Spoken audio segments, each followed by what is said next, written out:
Boa noite, querida que está nos acompanhando mais uma vez nesse episódio singular que eu tenho certeza que vai fazer uma enorme diferença para o seu conhecimento. Queria já, assim, sem demoras, agradecer a todo o Podlover que está batendo ponto aí nesses 10 minutos iniciais antes de entrar ao vivo. Obrigado pelos comentários. A gente realmente está esperando a participação do chat de vocês hoje, viu, gente? Assim, lendo os comentários, a gente vai tentar responder ao máximo das inquietações, tanto das nossas e da equipe aqui, e quem sabe, por que não, algumas das suas, né? Pastor Abraão, mais uma vez, seja muito bem-vindo. Apresente o nosso convidado ilustre, que não é tão novato assim, né? Pronto.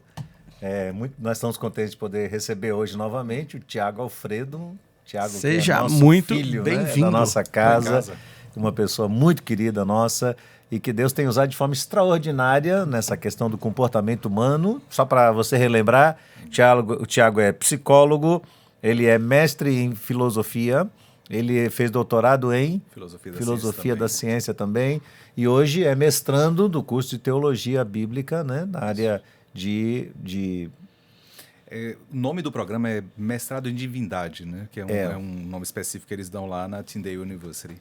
E agora? No Canadá. No Canadá. Né? Já está lá 2 anos, vai para 3 anos já. Estou entrando no terceiro ano, estou para concluir agora o mestrado lá. Para quem não lembra, o Tiago durante muitos anos foi nosso ministro de música aqui na IBAM e ele foi professor na UFBA. Fui professor na UFBA por 6 anos. 6 anos seguidos. Saí de lá vamos fazer 2 anos que eu saí da UFBA. Isso. E agora está fazendo o curso. Por que foi fazer o curso de... Já vou começar perguntando, viu? Já, assim. Por que você resolveu fazer o curso na área de teologia? Sendo uma pessoa tão bem preparada como você é, dentro dessa área, especificamente na área da psicologia, o que aconteceu que de repente você decidiu modificar um pouco o foco da sua atenção? Vamos nessa. Primeiro, obrigado pelo convite de novo. Estou em casa novamente, é uma alegria estar aqui. Por que eu estou fazendo esse novo curso? Porque Deus é muito bom comigo. Porque eu só estudei as coisas que eu gosto de estudar. Eu terminei uma graduação em psicologia e eu amo estudar psicologia. Eu ensino psicologia, vai fazer 20 anos agora, né? Então é algo que eu amo fazer. Mas uma outra paixão que eu tenho é filosofia das ciências. Então eu tive um mestrado em filosofia das ciências, um doutorado em filosofia das ciências, epistemologia e filosofia das ciências por ali. E é uma coisa que até hoje eu leio bastante, discuto bastante. E a terceira temática que eu estudava por conta própria era a teologia.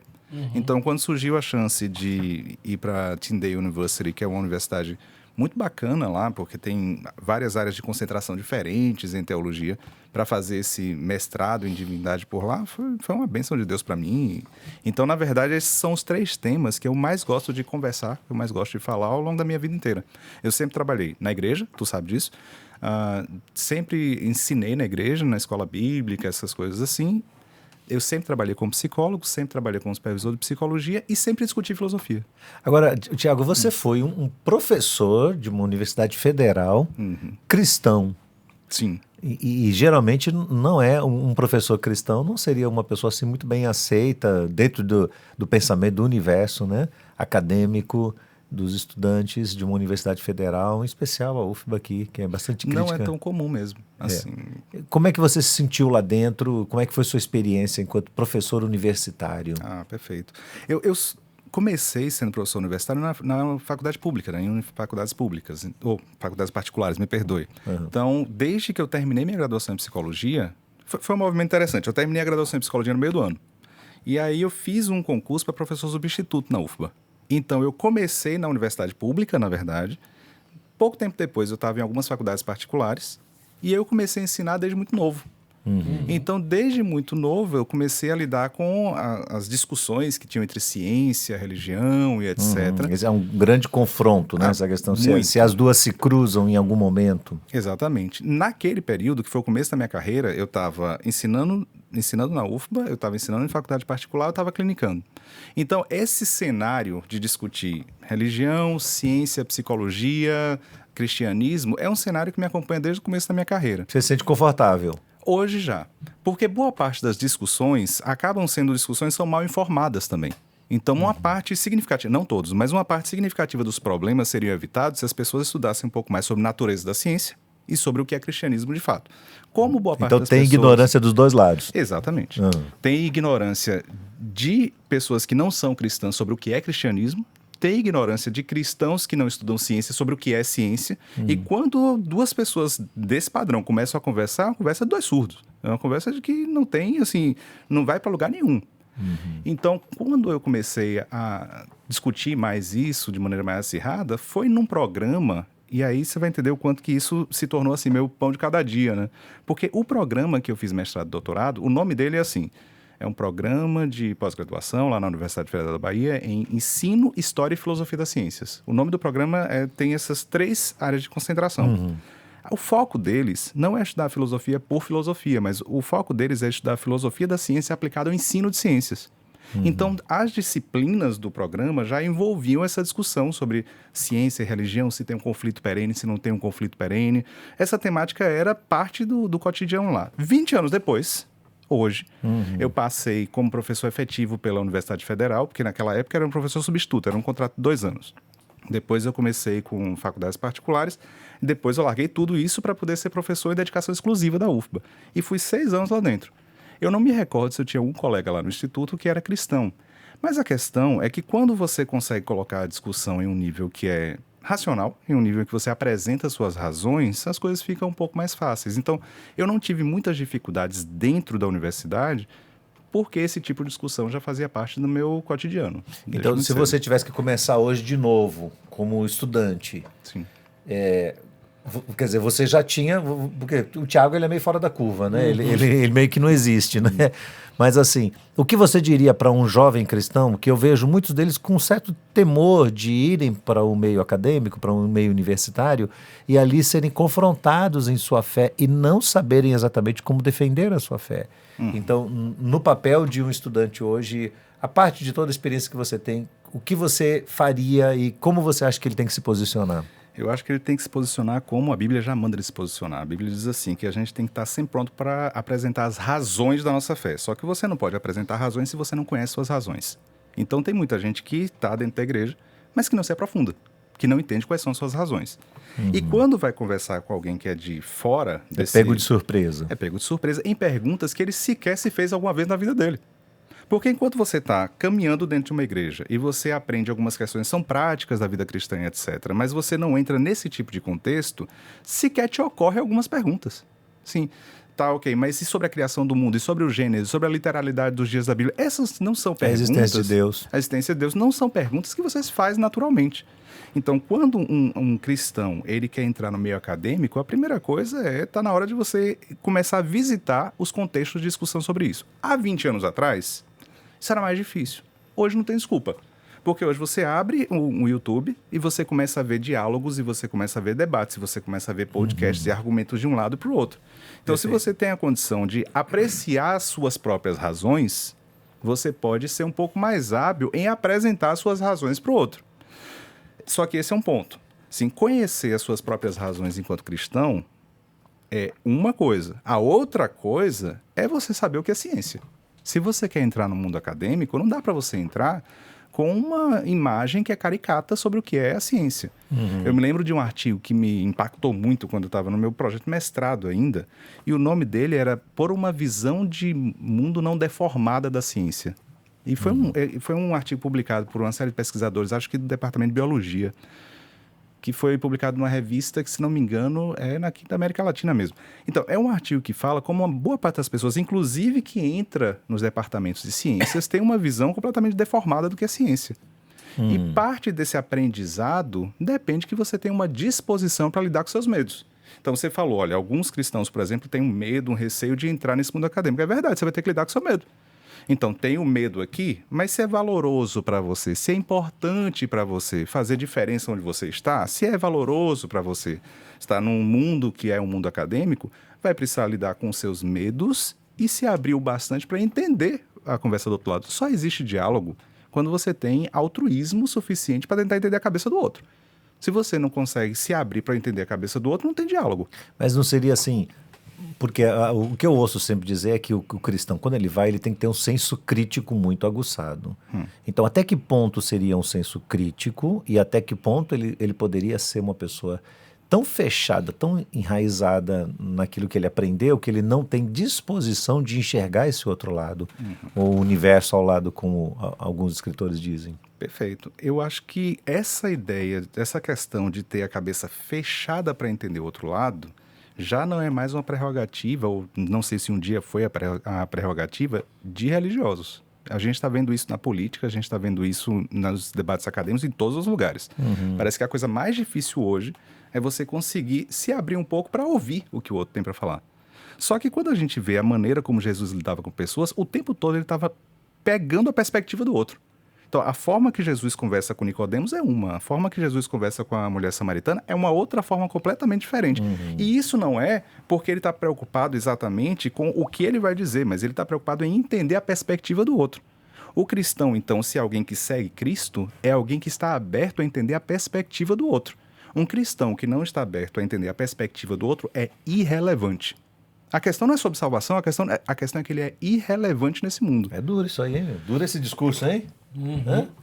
Principalmente porque, como a gente também tem esse aspecto da polarização hoje, a gente tem lidado, às vezes, com ambientes não só de pessoas leigas, mas também de pessoas de ambos os lados, infelizmente também do nosso, mal educadas, né? E aí é quando a falta da relevância e a falta de propósito do debate, que já não tem mais sentido, acaba dando mau exemplo e mau testemunho de todos os lados, né? Então, isso, acho que dentro desse aspecto é algo difícil. Ou, às vezes, a gente vive o extremo do jovem que já tem essa oportunidade, como você falou, de buscar conhecimento, e aí ele fica tão seguro da posição dele que ele é arredio ao ponto de ser grosso e não ter essa empatia de tentar entender como o outro pensa, ou ele vai ser vencido pelos outros pensamentos ao ponto de até questionar a sua própria fé.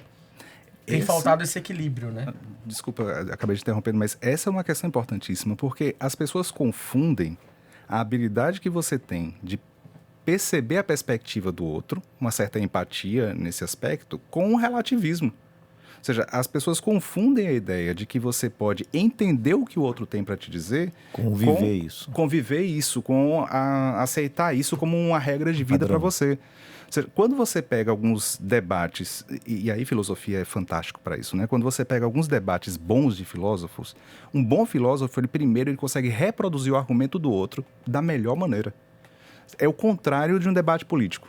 Um debate político, em geral, o Wilson falou alguma coisa e o trabalho no debate, em geral... É derrubar o que ele falou. Derrubar o que ele falou e de distorcer o que ele falou.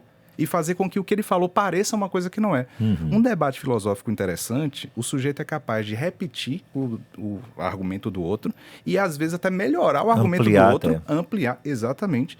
Para depois ele dizer, bom, mas eu não concordo. Não concordo e eu vou apresentar minhas razões para isso. Esse é um debate racional. Se a gente consegue fazer isso, primeiro, a gente entrou na perspectiva do outro, a gente entendeu o que o outro tem para falar e a gente tem firmeza daquilo que a gente tem para apresentar. Então, ter esse senso crítico não é a mesma coisa de ser relativista. Não é a mesma coisa de achar que qualquer coisa vale. Que essa é uma outra confusão que aparece, que se você entra no entendimento da perspectiva do outro, você está relativizando. Não, você não está, você está entendendo primeiro. E eu acho que a Bíblia tem bons exemplos de diálogos em que o cristão ele consegue entender a perspectiva do outro até para ajudá-lo em suas próprias necessidades. Vou afunilar um pouquinho aqui. Durante toda a minha vida, eu tenho quase 60 anos, 6 décadas de vivência dentro do cristianismo. E quando pensa no assunto psicologia e vida cristã, eu percebo que existem duas tendências. Uma é de demonizar a psicologia. Alguns cristãos falam, não, de jeito nenhum, não preciso disso, a palavra de Deus é suficiente, eu não preciso de nenhum conselho de psicólogo, o psicólogo vai me perverter, vai mudar minha cabeça e tal, então ele demoniza. E o outro é a idolatria, é aquela coisa assim, tudo bem, eu conheço a Bíblia, eu sei o que Jesus me ensina sobre não andar ansioso, mas eu preciso do psicólogo a minha vida inteira, ele é um adendo, eu preciso dessa orientação, dessa terapia por toda a minha vida e tal. Então eu sempre via a psicologia nesses dois patamares, ou no patamar da total irrelevância, ou no patamar da total e absoluta necessidade. E a gente começou a conversar um pouco agora sobre flexibilidade psicológica. Né? Para mim isso tem muito a ver com esse assunto. Então, explica pra gente o que é a flexibilidade psicológica e qual é exatamente, em que nível de relação o cristão tem que ter com a psicologia. Vamos nessa. Acho que tem muita coisa para a gente conversar dentro disso, né? A primeira coisa é que o que você falou é verdade não só para pessoas, não é assim, só que a gente encontra pessoas que ou tornam a psicologia como anátema ou então idolatram a psicologia. Mas às vezes existem perspectivas acadêmicas que fazem esse mesmo movimento.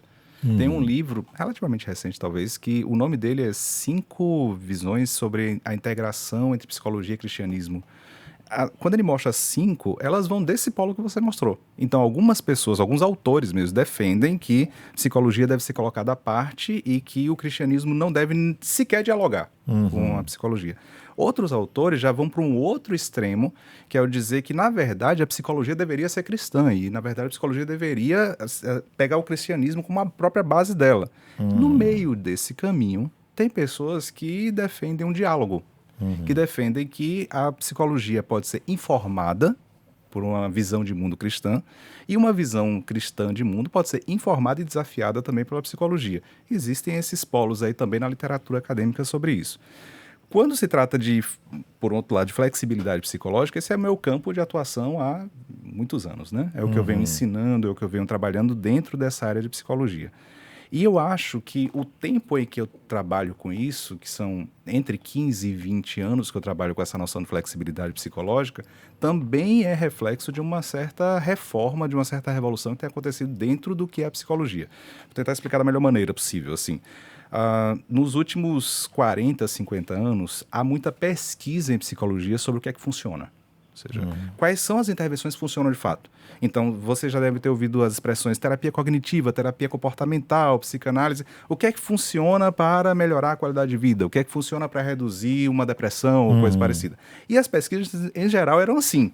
Eu apresento um protocolo, um jeito de intervenção. Boa parte do público nem sabe disso, né? Nem sabe que psicologia tem um campo de pesquisa absurdo, enorme, milhares de publicações sendo feitas todos os dias, em que você tenta mostrar se esse protocolo de intervenção funciona para melhorar um estado de sofrimento psíquico e coisa parecida. De uns anos para cá, nós já temos muito bem estabelecido que diversas modalidades diferentes de psicologia funcionam. Sim, terapia cognitiva funciona, terapia comportamental funciona para determinados quadros, etc. Isso já está muito bem estabelecido. As perguntas, então, começaram a mudar. Por que é que, às vezes, formas diferentes de intervir em psicologia, formas diferentes, funcionam? Ué, não são diferentes? Então, não seria uma funcionar e a outra não? Por que é que, às vezes, você tem 3, 4, 5 modelos de psicologia, os 5 são diferentes e os 5 funcionam para ajudar determinados quadros? Aí as perguntas são, o que elas estão mobilizando em conjunto? O que há de comum entre elas. Pronto, exatamente. O que elas estão funcionou, fazendo? de algum jeito funcionou. Exatamente. Qual é o mecanismo? Assim, qual é o mecanismo que elas estão mexendo que faz com que as pessoas melhorem? Recentemente, na Universidade de Nevada, teve um bom exemplo dessa pergunta, assim, que eles fizeram uma pesquisa que eles utilizaram mais de 50 mil artigos de intervenção em psicologia. 50 mil, um número absurdo. Os próprios pesquisadores chamaram o nome desse projeto de Death Star Killer, fazendo uma alusão a Star Wars pelo tamanho do negócio. E aí, mais de 50 mil artigos para tentar entender o seguinte, essas diversas intervenções estão mobilizando quais processos psicológicos? Dentre eles, o que mais se destacou foi esse chamado flexibilidade psicológica. Então, na verdade, flexibilidade psicológica é um conjunto de habilidades. E é um conjunto de habilidades que é disparada ou por uma certa intervenção psicológica ou por outras coisas. Por exemplo, sobre uma comunidade religiosa, por exemplo, uma educação feita de uma certa forma. Diversas formas diferentes de intervenção podem mobilizar isso que é esse conjunto de habilidades. Você acha que com isso a psicologia desceu um pouco do patamar da divindade? De uma certa forma. Perspicaz, viu? Não, mas essa pergunta é boa. Deixa eu te explicar por quê. A Organização Mundial de Saúde, recentemente, ela publicou um manual autoaplicável. E esse manual autoaplicável era para pessoas que estão em situações de estresse ou de estresse agudo ou de trauma. É um manual que você pode baixar no site da Organização Mundial de Saúde. Foi traduzido para mais de 30 línguas diferentes. Você entra no site lá, escolhe qual a língua que você quer e você baixa. E é um manual auto-aplicável, você não precisa de um psicólogo para poder fazer isso, que é baseado em flexibilidade psicológica e serve para que as pessoas possam tentar mobilizar essas 3 habilidades, que juntas dão-se o nome de flexibilidade psicológica, para a sua própria qualidade de vida. Ou seja, não é prerrogativa da psicologia. Então, de uma certa forma, você tira, assim, o segredo que estava por trás. Então, é uma certa revolução que acontece em função disso. Quais são essas 3 habilidades que juntas dão esse o que eu ia perguntar. de flexibilidade psicológica? Os nomes são presença, abertura e compromisso. Deixa eu tentar falar da melhor maneira possível sobre o que é cada uma delas, até porque são importantes para todo mundo, não tem jeito. Quando a gente fala presença, é a habilidade que o sujeito tem de perceber seus próprios pensamentos e sentimentos quando eles estão acontecendo. A possibilidade, ou a capacidade, ou a habilidade de um sujeito para se perceber enquanto ele está agindo. E aí você poderia pensar, bom, mas isso é óbvio. Isso é óbvio. Todo mundo consegue saber o que está fazendo. Não é óbvio, não. Não consegue, não. Tem uma pesquisa muito bacana que foi feita por um sujeito chamado Killingsworth, que ele utilizou um aplicativo de celular para poder medir o que é que a atenção das pessoas durante um dia. O resultado da pesquisa é que 46,9% do nosso tempo, enquanto a gente está acordado, a gente não está prestando atenção no que está acontecendo no momento presente. A gente está ou no futuro ou no passado. Por exemplo, quando você está comendo, e aí você termina de comer e você nem percebe o gosto da comida que você teve. Quando você está dirigindo... Eu ia falar isso. Dirigindo para o mesmo lugar sempre do trabalho. Exatamente. Quem nunca, passando pelo mesmo caminho do trabalho de sempre, precisando ir para um outro lugar, fez a curva errada e entrou para o lugar do trabalho? Onde é que a minha cabeça estava? Assim, a minha cabeça estava no que eu vou fazer daqui a 2 horas, no futuro. Não no que eu estou fazendo agora. Enquanto você está fazendo outra coisa no trabalho, enquanto você está conversando com alguém. Às vezes você está conversando com alguém e sua cabeça está assim, o que é que eu tenho que fazer daqui a pouco? Aí o nome disso é divagação, né? É a mente divagando. Até aí, tem algum problema? Pior que tem. Porque o que essa pesquisa mostra é que quanto mais a gente divaga, menos qualidade de vida a gente tem. Então essa habilidade que se chama presença é a capacidade que eu tenho de, enquanto eu estou pensando, sentindo e conversando com as pessoas, estar sob controle do momento presente e me percebendo. Seria foco isso? É um foco no momento presente, não um foco no futuro ou um foco no passado. Certo. E é dificílimo. Esse é um ponto. As práticas de meditação cristãs, elas tinham essa base. Então, quando você fala, por exemplo, de você conseguir se isolar um pouco do mundo, pensa nos pais do deserto, por exemplo, em Agostinho, nesse povo. Os puritanos. Quando você tira o seu tempo para meditar, para ruminar, para entrar em contato com a contemplação daquilo que está acontecendo com você e com o mundo e com a palavra de Deus, esse estado que você tira para um contato no momento presente, hoje é dificílimo.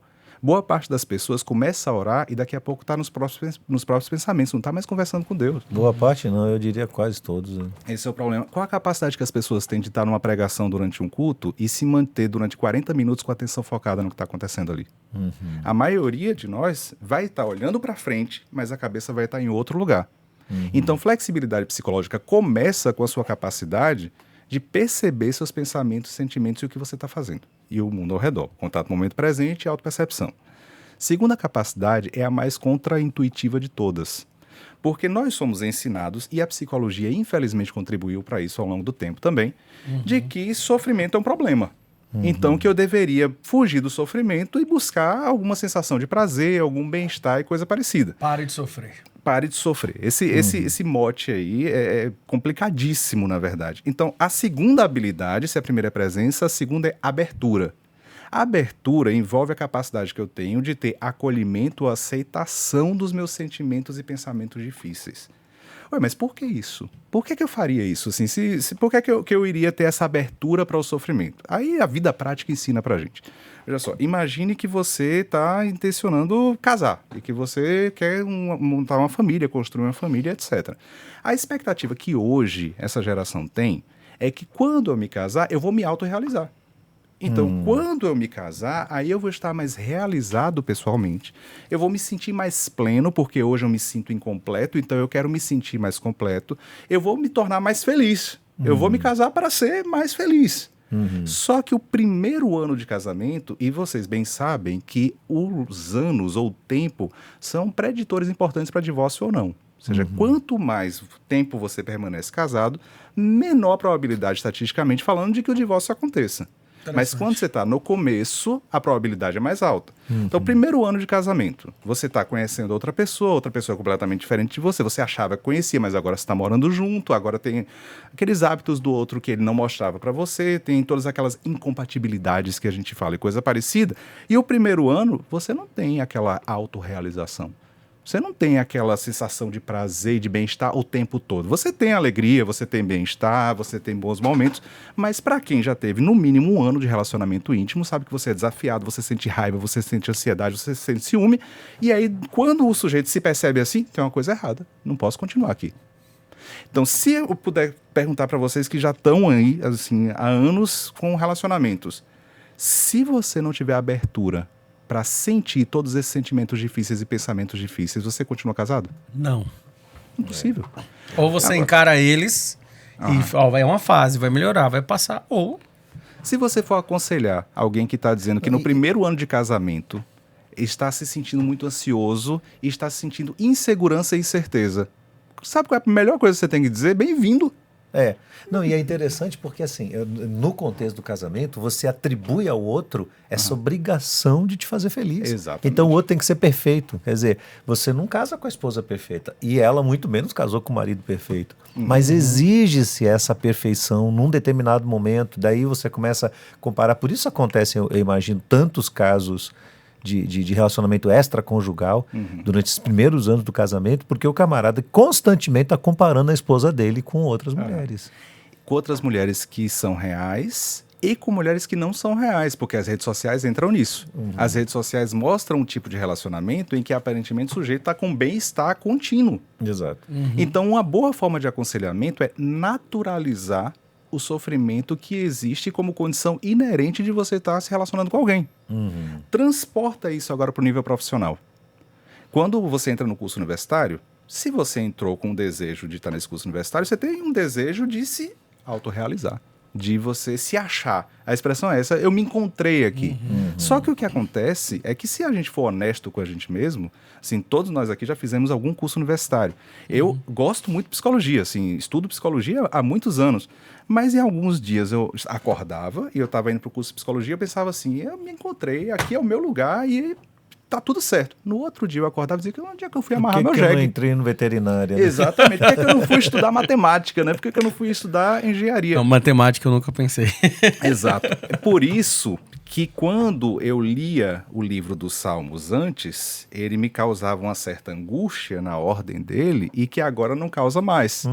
Porque os 150 Salmos, eu sou obsessivo, né? Eu sou organizado com as coisas. Então, quando eu começava a ler um salmo que ele dizia assim, eu vou vencer gigantes, eu vou superar obstáculos, eu vou vencer batalhas. E o próximo salmo dizia assim, eu tô molhando o meu travesseiro com lágrimas todas as noites. E o próximo dizia que eu tô feliz, que eu tô indo para casa de Deus.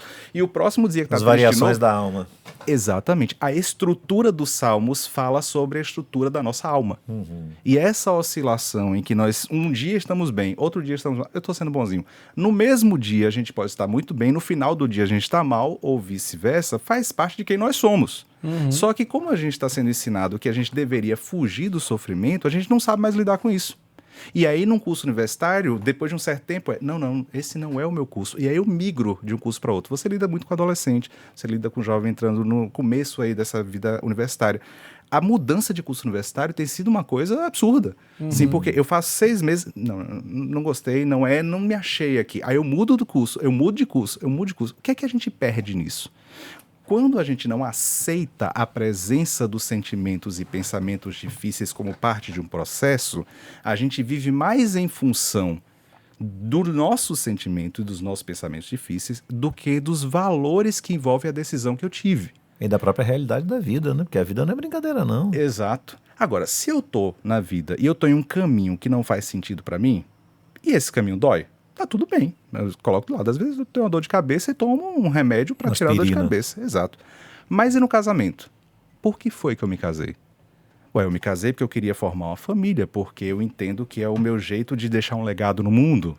Então faz sentido que eu sofra e que eu sinta alegria, porque na verdade o que guia a minha vida não são esses sentimentos, o que guia a minha vida são esses valores, esse jeito de viver.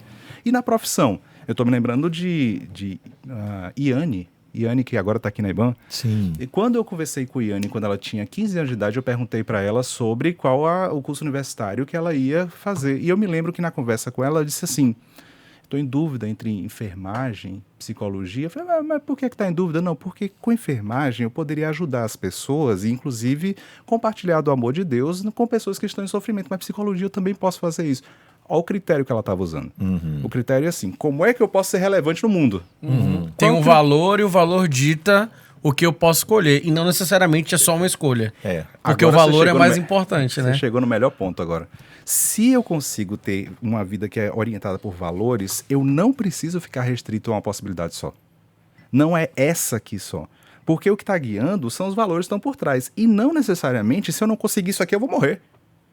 Entende? Só que o critério que a maioria das pessoas utiliza na hora de escolher um curso universitário e na hora de escolher um casamento não é esse. O critério é assim, como é que eu vou fazer para me sentir bem? E aí a gente já pode dizer de antemão, nada. Nenhum curso vai fazer. Exatamente. Então, flexibilidade psicológica, Então, a capacidade que eu tenho de me perceber. Presença, aceitação, abertura, né? pra esse- Presença, abertura. E um compromisso com os valores que dão sentido a esse sofrimento. O cristianismo é interessante quando tem esse diálogo com flexibilidade psicológica, porque a teologia cristã é uma teologia que dá significado para o sofrimento. Eu estou me lembrando, por exemplo, da carta de Pedro, quando ele diz assim, quando você é consolado, você pode consolar. Ou seja, o seu sofrimento tem um significado que é um impacto que você pode ter na vida do outro. Olha que coisa interessante, assim. Você vai dar Por que significância. sofro? Exato. Por que eu sofro? Eu sofro porque para ser relevante para o outro, eu preciso ter uma empatia com o outro, eu preciso ter a capacidade de me colocar também no lugar do outro. Então tem um significado para o meu sofrimento. Agora, se o sofrimento ele vem sem valor, sem valores agregados, então a minha capacidade de estar com ele é negligenciada. Então, flexibilidade psicológica é a capacidade que eu tenho de ter abertura para os meus sentimentos e pensamentos difíceis com uma atenção intencional ao momento presente enquanto eu me dirijo para uma vida que é significativa. A esse conjunto de habilidades, a psicologia tem estudado como sendo uma preditora de saúde mental.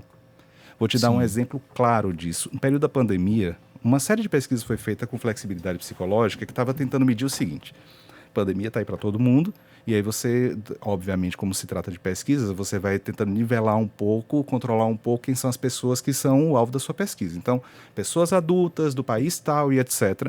E começou a medir o seguinte: o que é que faz com que algumas pessoas estejam enfrentando a pandemia e elas consigam ter saúde mental, e algumas pessoas estão enfrentando a mesma, entre aspas, pandemia, e elas estão com episódios de depressão, de ansiedade, etc. Um dos grandes preditores foi a flexibilidade psicológica. Quanto mais flexibilidade psicológica você tinha, menor a probabilidade que você desenvolvesse essas psicopatologias.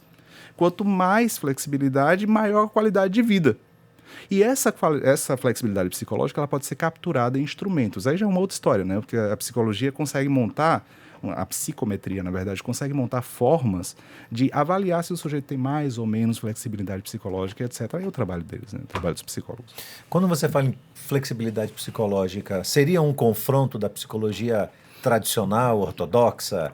Seria porque ela é parte de um estudo relativamente novo, que deu uma roupagem moderna à psicologia dessa questão comportamental. Menos analítica como era no começo de todas as coisas. Então, define para a gente, mais uma vez, o que é psicanálise, psicologia e psiquiatria. Define as três.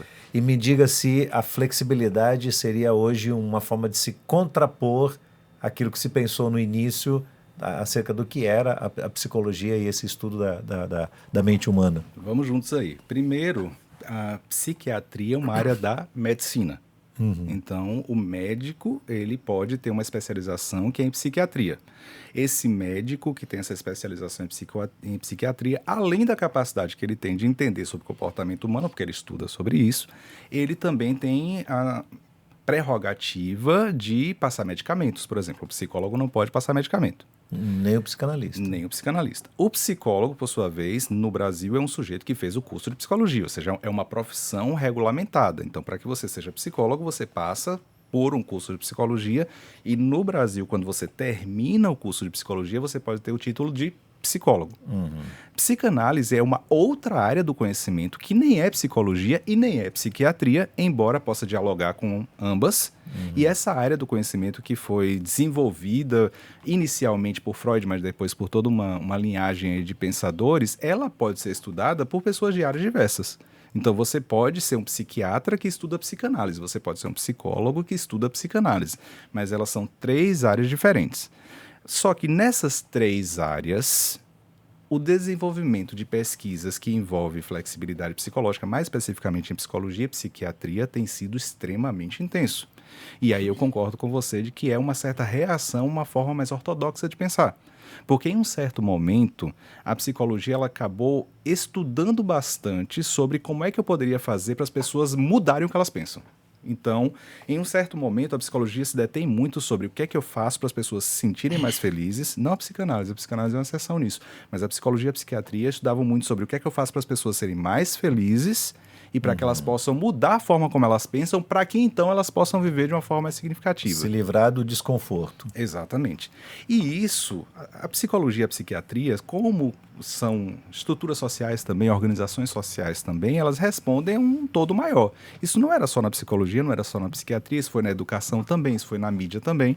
Então você liga a televisão e o que você encontra é viva bem, é se sinta bem, é tenha qualidade de vida, é seja feliz. Seja feliz virou um imperativo em todas as áreas, inclusive na psicologia e na psiquiatria. Só que alguma coisa estranha estava acontecendo. Nós estávamos em um momento da nossa história em que nunca se produziu tantos estudos sobre como que você pode fazer para ser mais feliz e nós nunca tivemos índices tão altos de psicopatologia e de ansiedade. Nós estamos vivendo um momento da nossa vida em que as condições materiais, por assim dizer, para que você tenha acesso a coisas que façam você se sentir bem, nunca esteve tão alta.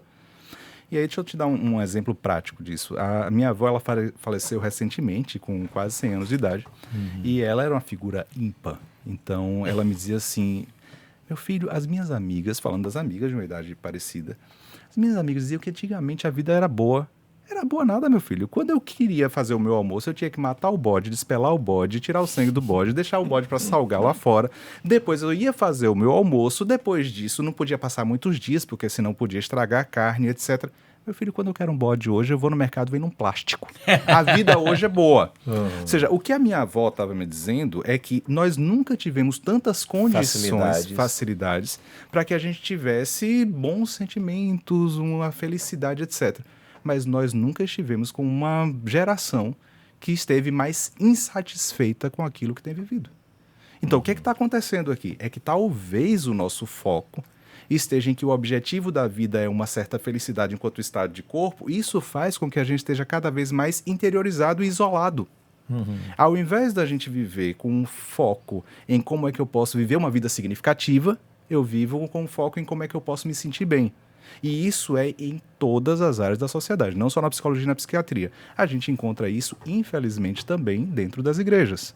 Porque se é fácil, mais fácil para quem tem uma base bíblica segura, ver, por exemplo, os problemas de uma perspectiva de prosperidade financeira, eu acho que não é tão fácil que as pessoas vejam o como está enraizado, às vezes, no movimento evangélico, uma ideia de prosperidade emocional. Sim.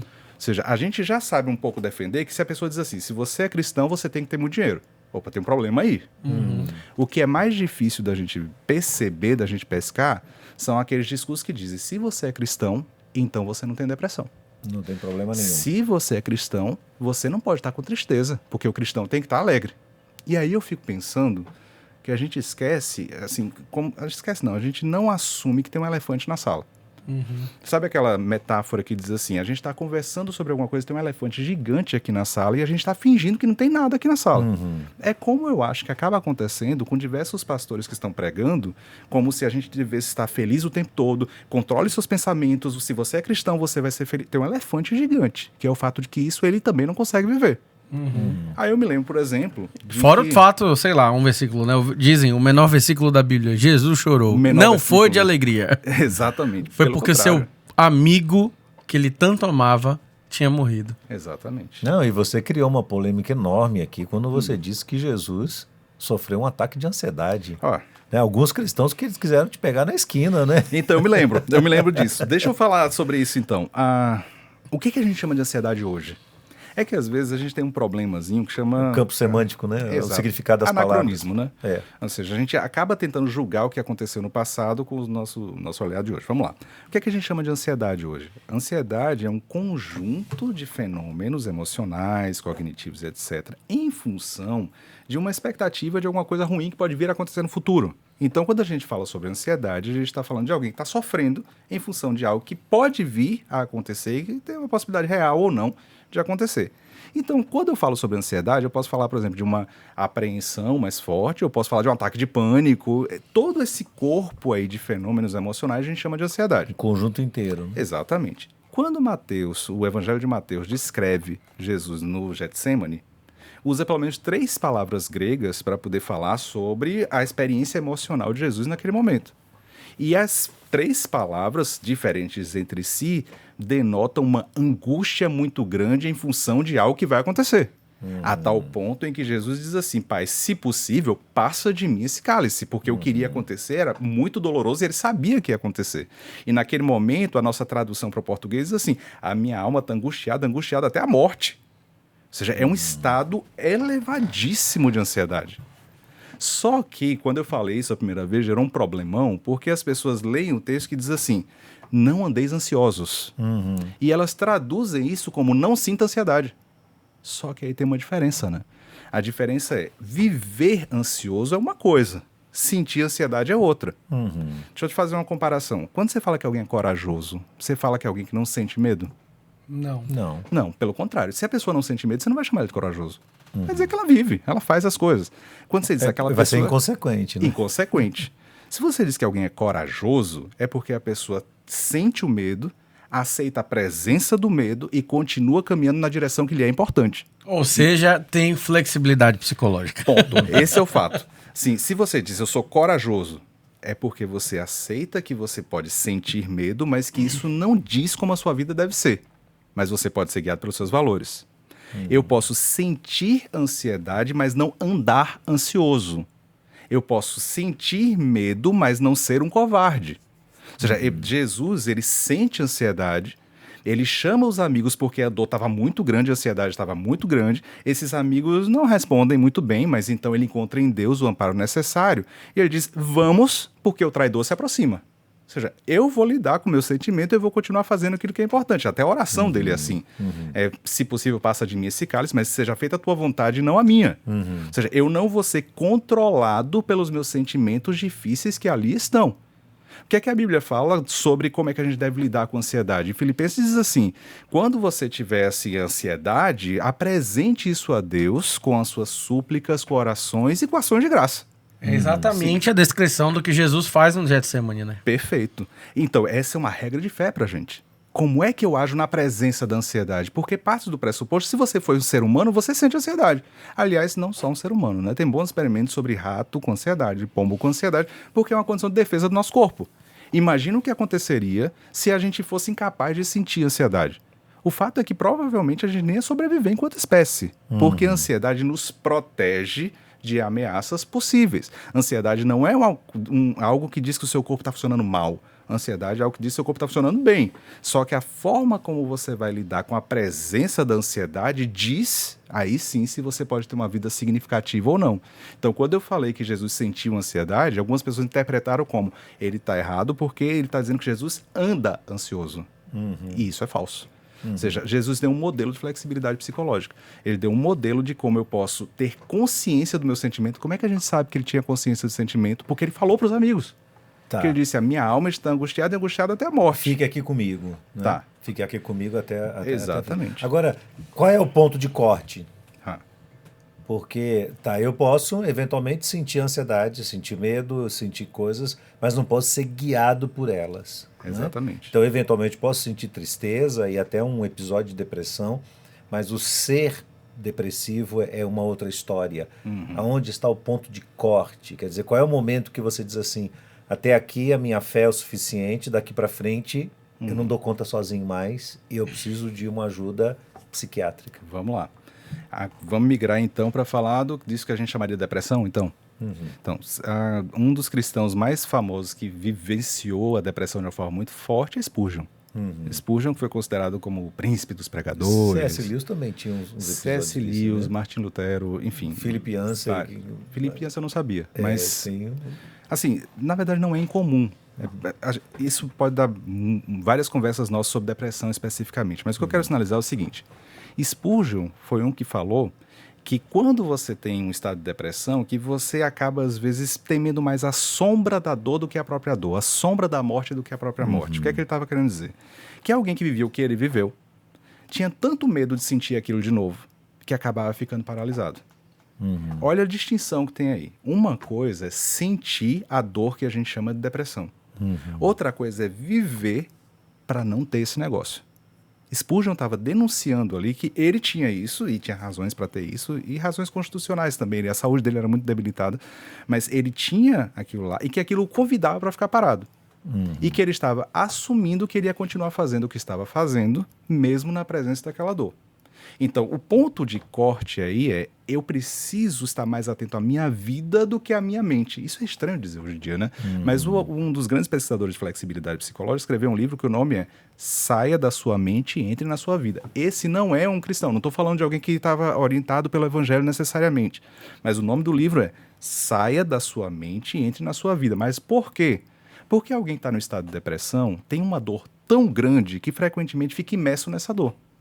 E aí tem uma percepção de que eu preciso primeiro me livrar dela para que depois eu volte a viver. O que é que Spurgeon estava falando? Se você ficar com mais medo da sombra da morte ou da sombra da dor do que de viver a própria dor, você vai ficar paralisado. Então o ponto de corte que flexibilidade psicológica traz é: tenha consciência desses sentimentos difíceis, pensamentos difíceis que você está chamando de depressão. Mas tenha consciência de quais são os seus valores. Tenha a consciência de para onde que você vai caminhar. Para que nesse caminho que você está indo, você possa ter a capacidade de acolher a dor que é inerente à parte do caminho. Você não vai se livrar totalmente dela. Não. E quando a gente Mas tá e quando ela te domina? Depende do que é dominar. Vamos conversar sobre isso um pouco. Veja só. É possível quando você está dirigindo um carro, imagine, Feira de Santana para Salvador. Você está dirigindo um carro e está tendo muita neblina. Enquanto você está dirigindo esse carro e você não está conseguindo ver as coisas que estão na sua frente, você tem algumas opções. Você pode parar o carro. Mas se você parar o carro, é capaz de alguém bater no seu fundo, porque as outras pessoas também não estão vendo. Não é bom que você continue dirigindo na mesma velocidade, porque você vai ter uma menor condição de reagir a alguns estímulos que aparecem porque tem neblina. Então o que você faz em geral quando a neblina está muito forte, você desacelera um pouco. Só que você não vira o carro na direção contrária. Você continua dirigindo para o mesmo lugar. Uma metáfora que eu tenho utilizado frequentemente para falar sobre isso, sobre depressão, e como é que a depressão pode não dominar a sua vida mesmo estando presente, é a metáfora de Pedro andando sobre as águas para encontrar Jesus. Essa é uma metáfora que eu tenho utilizado frequentemente. Por que eu gosto dessa metáfora? Porque a ideia é o seguinte: Pedro está aqui no barco. As ondas estão super altas. Está todo mundo com medo das ondas. E aí tente entender que essas ondas representam, por exemplo, os sentimentos de depressão que aparecem. Jesus, ele vem caminhando sobre as ondas e Pedro diz: eu quero ir para aí.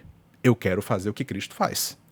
Que, na verdade, é o nosso desejo. O nosso desejo é de fazer aquilo que o nosso mestre nos ensinou a fazer. Nosso desejo é de nos tornarmos cada vez mais parecidos com Cristo. Então, se eu vejo Cristo ali, eu quero ir para ali. Só que Jesus, ele não reduz as ondas para que Pedro comece a caminhar na direção dele. Pedro começa a caminhar na direção de Cristo enquanto as ondas ainda estão fortes. No momento em que ele começa a ficar com medo, aí ele começa a afundar, ele pede ajuda, Jesus dá a mão para ele e diz assim: por que você temeu? Por que você perdeu sua fé aí? Mas nota que as ondas continuavam ali. Então a ideia de ser dominado pela depressão não é tão relacionado à intensidade do que está acontecendo, mas à direção que você está dando para a sua vida. Por exemplo, se você tem um cristão que ele está em um episódio depressivo. Quando você está em um episódio depressivo, você tem pensamentos que são, por exemplo, pensamentos de morte, pensamentos de que nada faz sentido. Quando você está no episódio depressivo, você não consegue sentir esperança. Esperança não é só uma capacidade racional. Esperança é uma habilidade afetiva. Então, quando você está no episódio depressivo, você não consegue sentir esperança. O que um cristão faz na presença disso? Ele repreende essa depressão para que a depressão vá embora. Talvez as ondas vão embora, talvez as ondas continuem altas. Mas o que um cristão pode fazer é entregar na mão de Deus essa depressão. Entregar na mão de Deus esses sentimentos que aí estão. Porque para ele, Por que eu não vou obedecer aos meus pensamentos de morte? Porque para mim o viver é Cristo. E se o viver é Cristo, o sentido da minha vida, os valores da minha vida estão em Cristo. Então os meus pensamentos estão aqui. Os meus sentimentos estão aqui. E eu vou continuar caminhando na direção de Cristo. Ora, mas na mesma velocidade? Não. Você desacelera. E um belo dia você pode descansar. E a Bíblia tem bons exemplos disso. Por exemplo, quando Elias estava naquela condição em que ele pedia para morrer, e o anjo chega para Elias, não diz assim, olha, eu vou tirar isso que você está sentindo, vou tirar isso que você está pensando, agora levante, deixa eu te explicar a sua missão. Primeira coisa que o anjo faz é coma e durma. Ou seja, a jornada era longa, mas não coloca ele para caminhar na condição que ele estava. Primeiro, coma e durma, se recupere, e depois você continua caminhando. A questão é a direção que você está indo, não é a velocidade que você está indo. Valores, só para concluir isso, valores eles não são um itinerário detalhado de como a vida vai ser. Às vezes, se você conhece muito mais de mar do que eu, às vezes você está no mar e as ondas estão muito altas e você precisa parar em um porto que não estava programado. Só que isso não quer dizer que você vai deixar de ir na direção que você estava. O problema acontece quando as ondas fazem com que você possa ir na direção oposta que você queria ir em função das ondas. Os nossos sentimentos não normatizam as nossas ações, ou não deveriam normatizar as nossas ações. Os nossos sentimentos não definem a nossa identidade. Então, por que eu não digo que eu sou deprimido? Do mesmo jeito que, enquanto cristão, eu não diria que eu sou um alcoolista. Porque a presença do sentimento ou da vontade de fazer alguma coisa não define a minha identidade. O que define a identidade de um cristão é o fato de que ele agora é filho de Deus. Então, se os meus sentimentos difíceis, os meus pensamentos difíceis não normatizam a minha ação, não me dizem o que eu tenho que fazer, e não dizem quem eu sou, para onde é que eu vou olhar quando eu quiser guiar a minha vida? Eu guio a minha vida pelos valores que já estão implantados em mim a partir da palavra de Deus. Você já viveu isso na prática? Assim, eu não vou ser invasivo aqui, mas aí você já ganhou esse direito já. Estabelece o limite. Já passou por isso na prática, na sua vida, na sua experiência? Todos os dias em menor ou maior grau. Deixa eu te dar um exemplo. Quando eu decidi que eu iria para o Canadá para fazer esse seminário de teologia, que na verdade não é um seminário, é uma universidade lá, eu tive que lidar com sentimentos de incerteza em níveis assim muito grandes. Primeiro é o seguinte, eu era concursado público. Eu estava trabalhando na Universidade Federal da Bahia há 6 anos. É um tipo de trabalho que você não perde. Depois que você passou, minha aposentadoria está garantida. Minha estabilidade está garantida. Eu vou ficar aqui ensinando, etc. Quando eu fui para fazer esse mestrado, eu continuei como professor. Mas chegou um certo ponto que se tornou incompatível continuar fazendo isso e continuar como professor da Universidade Federal da Bahia. Então eu tive que fazer uma escolha, junto com a minha família, que é uma escolha que para a gente foi difícil. Que é de pedir exoneração do cargo público. Abrir mão de tudo. Exatamente. Então, a gente estava em um país, e agora, assim, vou tentar deixar o mais claro possível o quanto que, para mim, flexibilidade psicológica e vida cristã precisam caminhar juntos nisso aí. Eu estava em um país em que me tiraram a minha arma. O que é que eu sei fazer? O que é que eu faço há 20 anos? Eu falo. É isso que eu sei fazer. Eu sou um professor, eu ensino pessoas. Me tiraram, porque por mais que eu soubesse inglês em tese... Mas é muito diferente quando você está em um país e que, por exemplo, imagine que você é um engenheiro, por exemplo, assim, você lida com computação, por exemplo. Se você chega em outro país e você fala um inglês mais ou menos, você tem um produto para ofertar. Então você não precisa ser um fluente e falar super bem para que você oferte esse tecnicamente produto. Você tiver algo a apresentar. Exatamente. Não é o meu caso. O que é que eu tenho tecnicamente para apresentar? A fala. A fala. E o inglês estava lá embaixo. Exatamente. Então, me tiraram a minha arma. Me tiraram também, me tiraram é ótimo, né? Porque partiu da minha escolha, mas foi retirado de mim a minha identidade profissional. Porque se eu era um professor no Brasil, eu voltei agora a ser estudante, eu já não era mais o professor universitário lá, e agora eu tinha que me reinventar ensinando online para alunos de psicologia. Então, se eu vou basear minha identidade em profissão, se eu vou basear minha identidade na minha habilidade de falar e etc., tudo estava indo para o chão ali. Então eu estava num novo país bancando essa escolha. Você pergunta, Thiago, mas então, você sentiu medo o tempo todo? Você sentiu insegurança? Bastante. Você fugiu do seu medo e da sua insegurança? Várias vezes. Por exemplo, eu comecei a notar que meu sono estava alterado. que durante o dia eu estava tendo sono e que eu estava tirando cochilos ao longo do dia. Por que eu estou dormindo durante o dia se não era tão comum assim para mim, pelo menos nesses momentos? A questão é que às vezes o sono é uma forma da gente fugir daquilo que a gente sente. Às vezes, uma forma da gente fugir do que a gente sente é ficar maratonando série do YouTube, da Netflix ou de qualquer rede de streaming. Porque enquanto você está ali focado, você não está notando aquela dor que você sente, aquela culpa, aquela incerteza, aquela insegurança e coisa parecida. Então, parte desse caminho foi uma elaboração constante, eu e a minha família.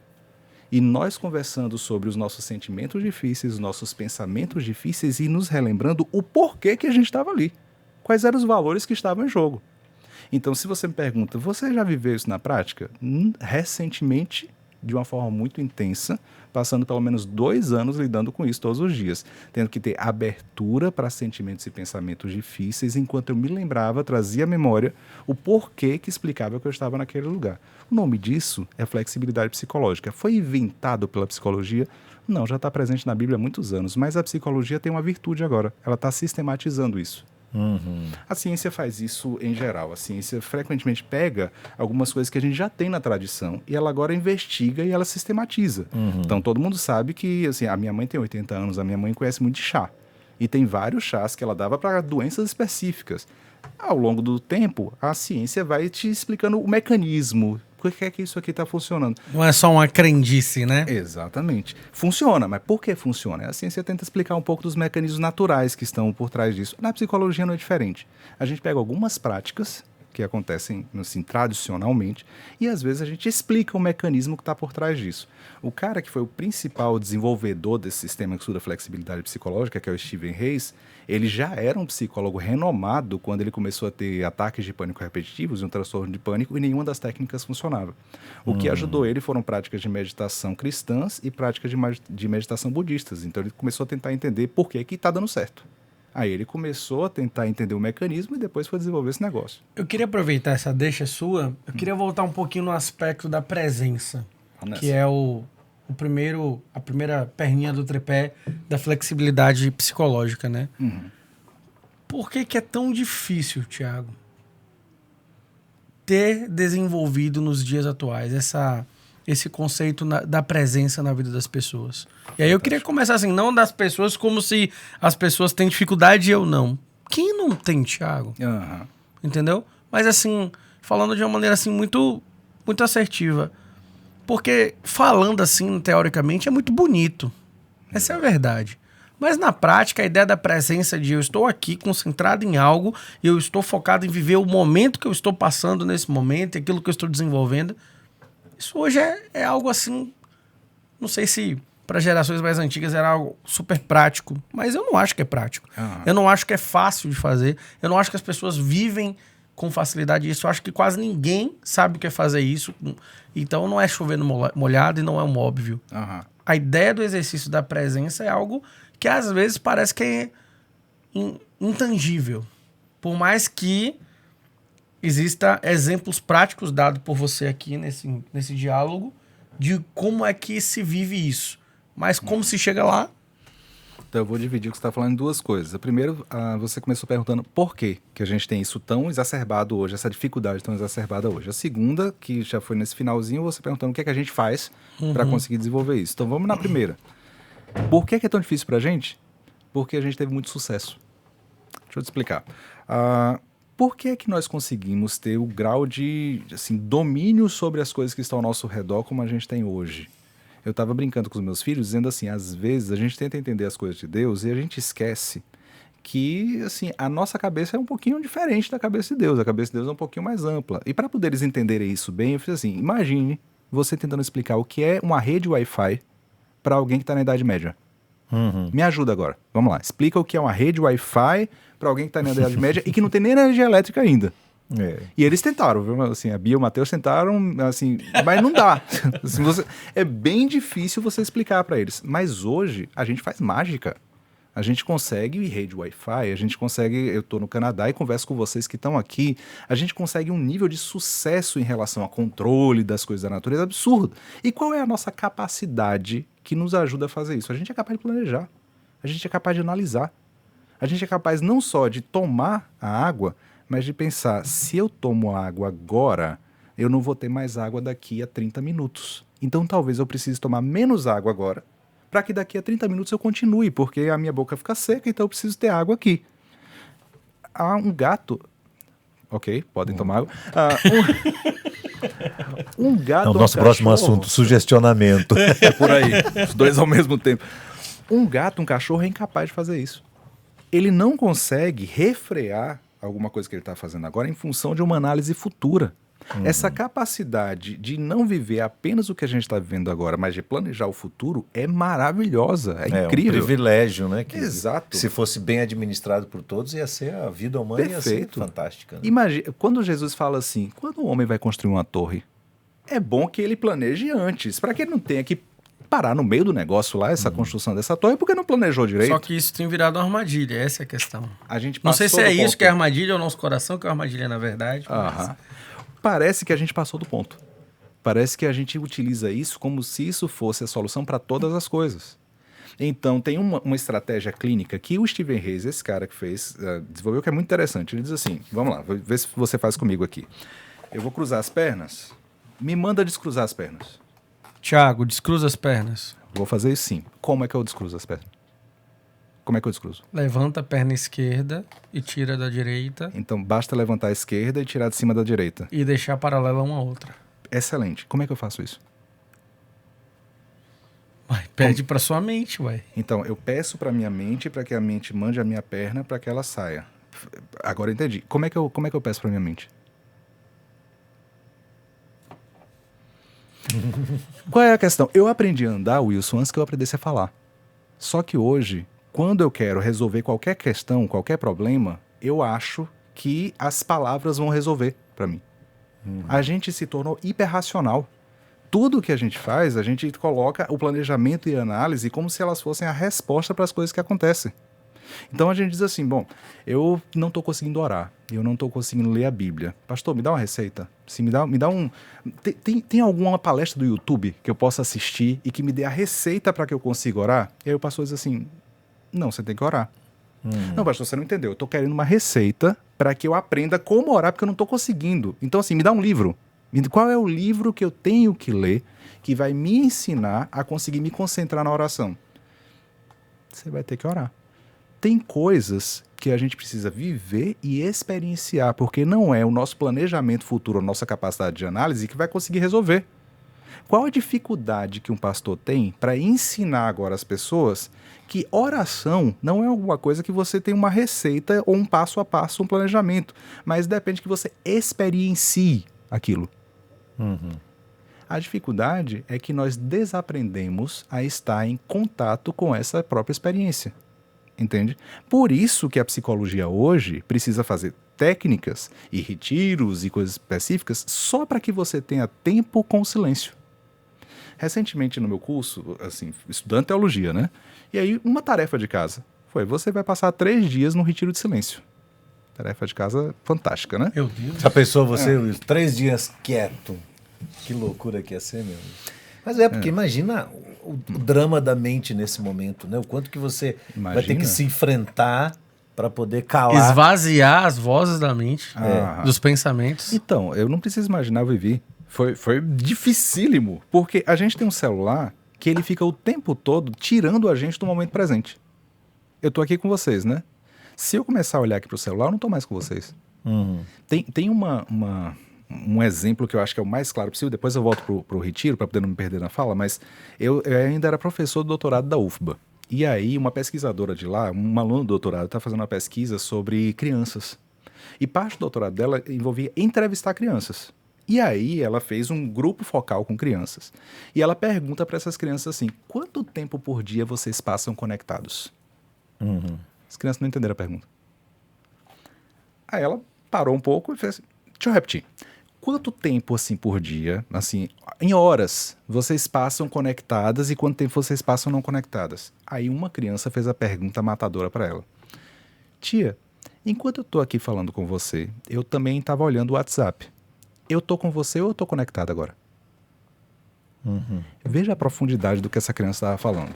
É que, na minha época, estar conectado Ou é um ou é outro. Exatamente, porque eu tinha que esperar até meia-noite, porque pagava só um pulso, né? Para poder fazer... Sábado depois das 14 e domingo o dia inteiro. Muito obrigado, Wilson. Na época eu sabia, eu já tinha esquecido isso. E aí agora eu posso conectar e é um momento. Eu comecei a minha conexão e eu tenho um momento que eu tenho que desligar a conexão, senão vai pagar caro.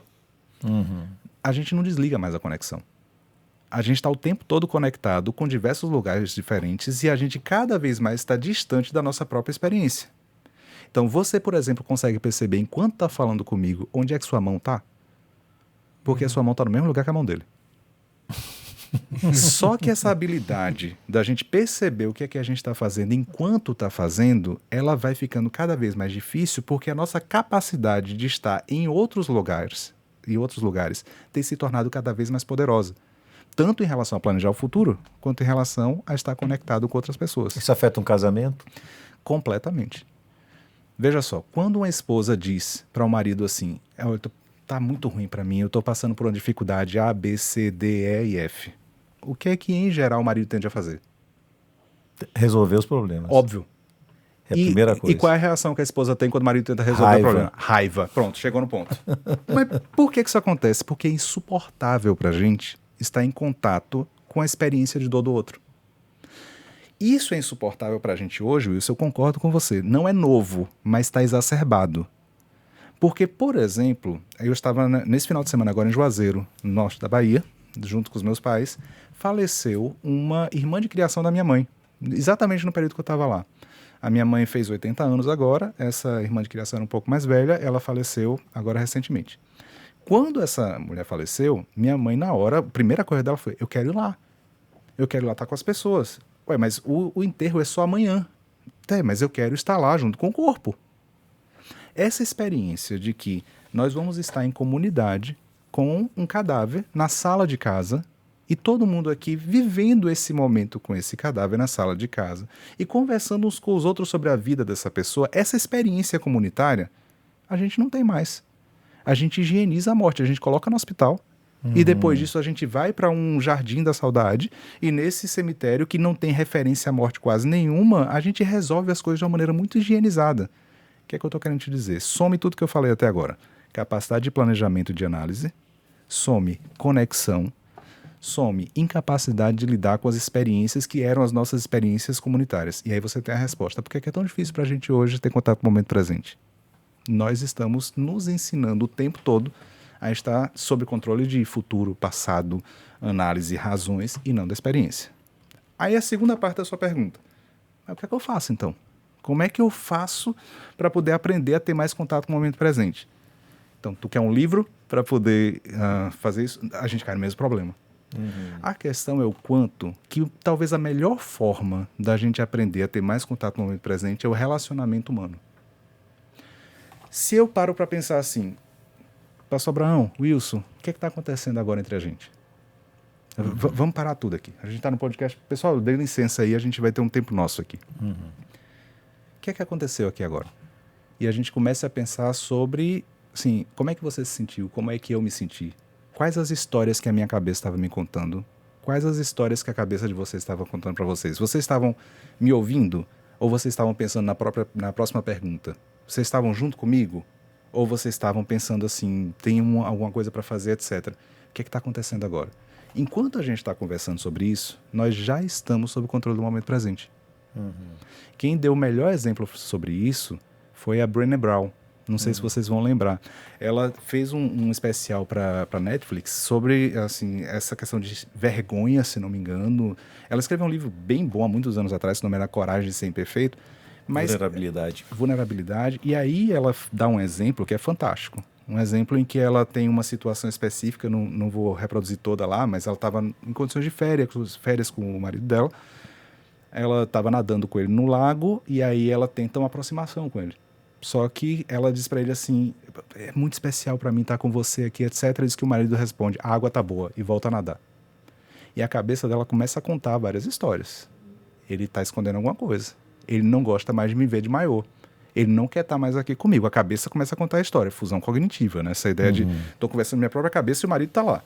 Ela disse que tentou de novo. Nadou até ele e fez assim, para mim é muito especial estar com você aqui. Assim, porque a gente quase não tem tempo de estar juntos E aí o marido olha para ela e diz assim, a água tá boa, e volta para nadar. Aí a raiva sobe, a cabeça conta várias histórias. Ela diz que nessa hora ela percebeu o que estava acontecendo. A cabeça dela contando as histórias e ela já sabia o que ia acontecer. Ela chama o marido e diz assim, ó, eu preciso falar com você agora. Ele disse, agora não. Disse, agora sim, porque eu sei que a minha cabeça está me contando a história de que você não me ama mais, de que você não quer estar mais perto de mim. Daqui a pouco eu vou estar reagindo a isso, a gente vai estar brigando. Naquele momento, ele disse para ela, eu estou tendo um ataque de pânico. Ele estava tentando esconder que ele estava tendo um ataque de pânico. Nessa hora, ela conta as histórias da cabeça dela, ele fala do que ele está sentindo nesse momento. Uma relação de intimidade traz a gente para o chão, para o contato com o momento presente. Então, se você quiser saber assim, uma resposta mais direta possível, como é que a gente faz para a gente ter mais contato com o momento presente? A gente precisa se relacionar com intimidade e com vulnerabilidade para as pessoas. E isso também é outra coisa difícil hoje. Bom, nosso horário se foi aí, ó. Tiago, só uma amarra pra gente assim no finalzinho, né? De tudo que você tá falando. Como isso se aplica na vida de um crente no dia a dia? Nós que estamos hiperconectados e tão cheios de responsabilidades, como é que a gente aplica essa questão da presença, da abertura e do compromisso? Na vida de um cristão, como é que ele consegue aplicar isso? Eu acho que talvez a gente tenha uma dificuldade enorme, que é separar o que é o cristianismo da visão do cristianismo que a nossa cultura tem tentado nos empurrar a ter. Esse é um primeiro desafio. É a gente olhar para o que Jesus fazia e a gente voltar para a palavra de Deus e não necessariamente a gente ler a palavra de Deus através da cultura que a gente tem. Porque eu falei agora há pouco para vocês, hiperconexão e outras práticas culturais, etc. E todas essas afastam a gente de uma vida que é uma vida com compromisso com Deus, enquanto a gente tem, assim, não controle para os nossos próprios sentimentos. Então, primeiro ponto, como é que Cristo vivia? O que ele fazia? Quando Jesus estava no meio da multidão, assim, e ele tinha um ministério relativamente pequeno de 3 anos, um espaço curto de tempo para poder viver isso tudo. O que ele fazia quando ele estava no meio da multidão e estava toda aquela empolgação das pessoas e daqui a pouco a gente vai coroar você rei? Ele saía.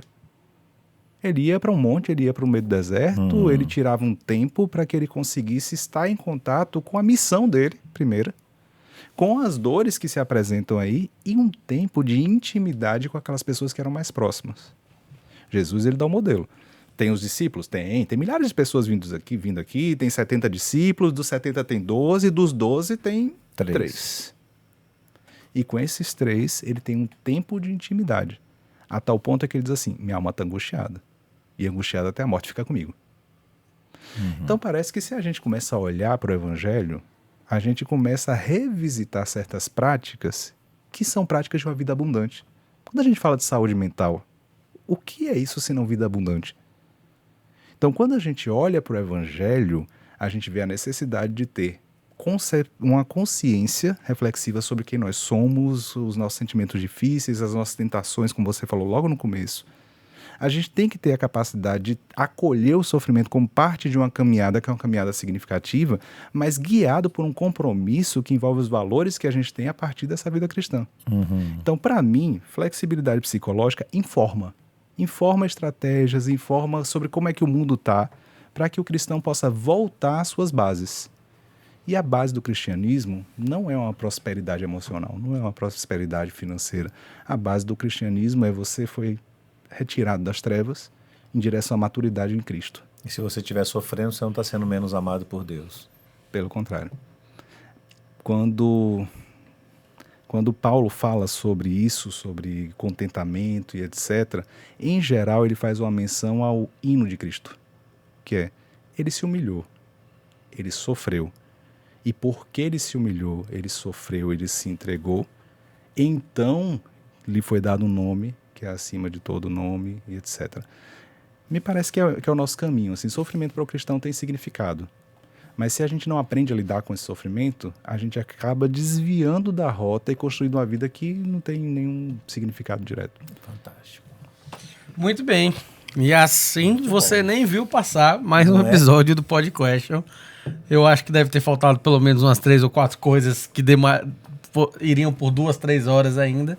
pois é sempre uma oportunidade para que a gente tenha um próximo convite. Vocês voltam quando pro Brasil? Então, o mais cedo possível. Estamos esperando, viu? Estamos esperando. Muito obrigado, Thiago, por você estar perto da gente, né? Ainda que geograficamente distante, mas a gente sabe que pode contar com você. Um dia desse, ele fez com a gente um curso sobre o ACT na vida cristã, especialmente para pastores, um projeto piloto, não é? Exato.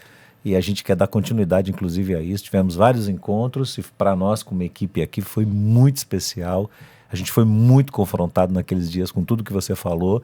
E eu acredito que a gente tem ainda um longo caminho adiante aí, que você vai fazer parte disso, nos ajudando bastante a aprimorar o trabalho que a gente tem de ajudar pessoas e fazer com que elas se aproximem mais de Deus. Que seja Muito obrigado, querido.